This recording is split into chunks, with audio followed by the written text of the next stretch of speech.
Hey everyone, today my topic is high performance liquid chromatography. Chromatography is defined as the method of separating a mixture of components into individual components. This technique is based upon this technique is based on the difference in the rate at which the component of a mixture move through a porous medium stationary phase under the influence of some solvent or mobile phase. तो why use HPLC? High performance और high pressure liquid chromatography.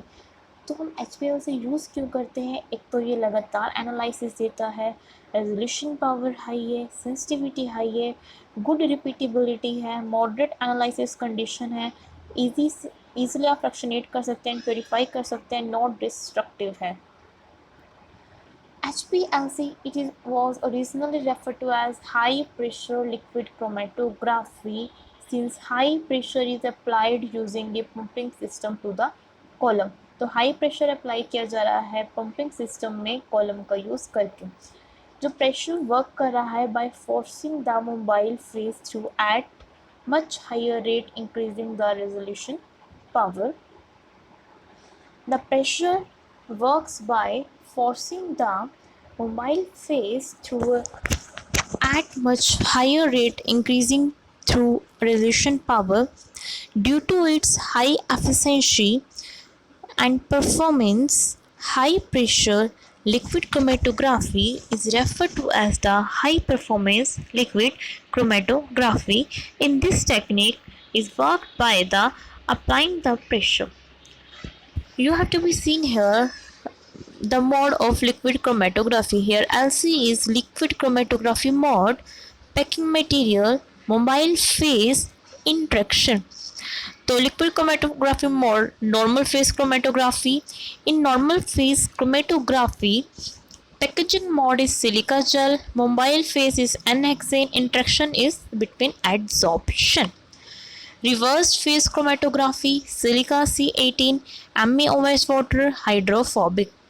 Excise exclusion chromatography, porous polymer, THF, gel permeation, ion exchange chromatography में ion exchange gel use होएगी, mobile phase buffer solution होगा, interaction ion exchange के बीच में होगी. Liquid chromatography medium affinity chromatography, packaging material जो रहेगा वो packaging with ligand के साथ रहेगी, मोबाइल फेज बफर सॉल्यूशन रहेगा, इंट्रैक्शन एफिनिटी रहेगी. Next is polar compounds. Bonding electrons are not shared evenly. The end of the bond with electrons becomes partially negative. The end of the bond without electrons become partially positive. Number one we discussed in chromatography is normal phase chromatography, in which इसके अंदर क्या होता है, जो polar compounds होते हैं वो बहुत ही धीरे ट्रैवल करते हैं and a little slowly due to high affinity to stationary phase. Stationary phase पे इनकी एफिनिटी जो है बहुत ही ज़्यादा स्ट्रांगली हो जाती है, इसलिए ऊपर की तरफ मूव नहीं कर पाते हैं. जबकि जो नॉन पोलर कंपाउंड्स होते हैं वो बहुत ही जल्दी फास्ट ट्रेवल कर लेते हैं, इनकी एफिनिटी कम होती है. ये टेक्निक वाइडली यूज नहीं होती है फार्मास्यूटिकल सेपरेशंस के अंदर.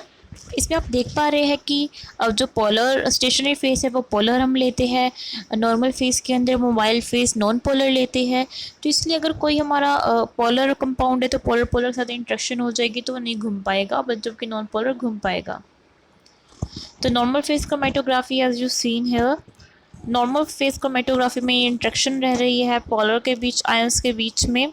तो रिवर्स फेस क्रोमेटोग्राफी में क्या होता है, पोलर कंपाउंड जो है वो फास्टर ट्रैवल करते हैं, उन्हें हम पहले निकाल लेते हैं क्योंकि उनकी लेसर एफिनिटी होती है. स्टेशनरी फेस इसमें उल्टा हो गया. उल्टा कैसे हो गया, क्योंकि नॉर्मल के अंदर स्टेशनरी फेस पोलर था, इसमें stationary phase non polar nature का है, इसमें मोबाइल फेस पोलर नेचर का है. मैकेनिज्म जो है वो इसका ये है कि polar compounds travel faster and eluted first due to lesser affinity to stationary phase. जो पोलर कंपाउंड्स होएंगे वो जल्दी ट्रेवल करेंगे और इन्हें हम जल्दी निकाल लेंगे क्योंकि उनकी जो एफिनिटी स्टेशनरी फेस से बहुत ही ज़्यादा कम है. Non polar compound travel slower, और जो नॉन पोलर कंपाउंड्स होते हैं बहुत ही धीरे ट्रेवल करते हैं, और उन्हें हम, क्योंकि वो नॉन पोलर की इंट्रैक्शन हो जाएगी, उन्हें हम मेलिट्यूड धीरे से निकालते हैं क्योंकि उनकी ज़्यादा एफिनिटी होती है स्टेशनरी फेस के साथ। तो अब तक हमने दो चीज़ें पढ़ी, नॉर्मल फेस क्रोमेटोग्राफी, एंड जो सेकंड पॉइंट पढ़ा वो पढ़ा रिवर्स्ड फेस क्रोमेटोग्राफी। नॉर्मल के अंदर स्टेशनरी फेस पोलर था, इसमें stationary phase non polar nature का है, तो इसमें बिल्कुल अपोजिट रहेगी ये प्रोसेस। रिवर्स फेस क्रोमेटोग्राफी मैं आपको बता चुकी हूँ, इसके अंदर इंट्रैक्शंस आपको दिखाई हुई है सिलिका C18 पैकिंग मटेरियल के बीच में। अब इफेक्ट ऑफ स्टेशनरी फेस, यहाँ पे आपको इफेक्ट दिखा रखा है स्टेशनरी फेस का, and this is reverse face chromatography, normal phase chromatography and reverse face chromatography. Medium polarity mobile face, medium probability mobile face, इसके अंदर आप देखिए कि कैसे मोबाइल फेस की पोलैरिटी आपको शो कर रखी है, एंड इसमें जस्ट अपोजिट हो जाएगी, हाई पोलैरिटी मोबाइल फेस होगा, इसके अंदर low polarity mobile phase non polar रहता है, इसमें मोबाइल फेस पोलर रहता है, और ये आपको शो ऑफ कर रखा है। Next, ion exchange chromatography, it is the process by which similar charged ions such as cation and ion can be separated. तो आयन एक्सचेंज क्रोमेटोग्राफी के अंदर जिन आयन्स के पास सिमिलर चार्ज है जैसे कि कैटायन एंड आयन, उनको आप सेपरेट कर सकते हैं by using the suitable ion exchange resin, it can be separated. अब कैसे आप इन्हें सेपरेट करेंगे, इन्हें सेपरेट करने के लिए आपको चाहिए सुटेबल आयन एक्सचेंज रेजिन चाहिए सेपरेट करने के लिए। It exchange ions according to their relative affinities, ये आयन को एक्सचेंज करेगा उनकी रिलेटिव एफिनिटी से बिलोंग करके। The exchange take place in reversible manner between the ions and the solution and the ions present in the ion exchange resin. And ion exchange जाल आपको show कर रखी है, एंड हम molecular exclusion chromatography guys next video में पढ़ेंगे। Thank you so much.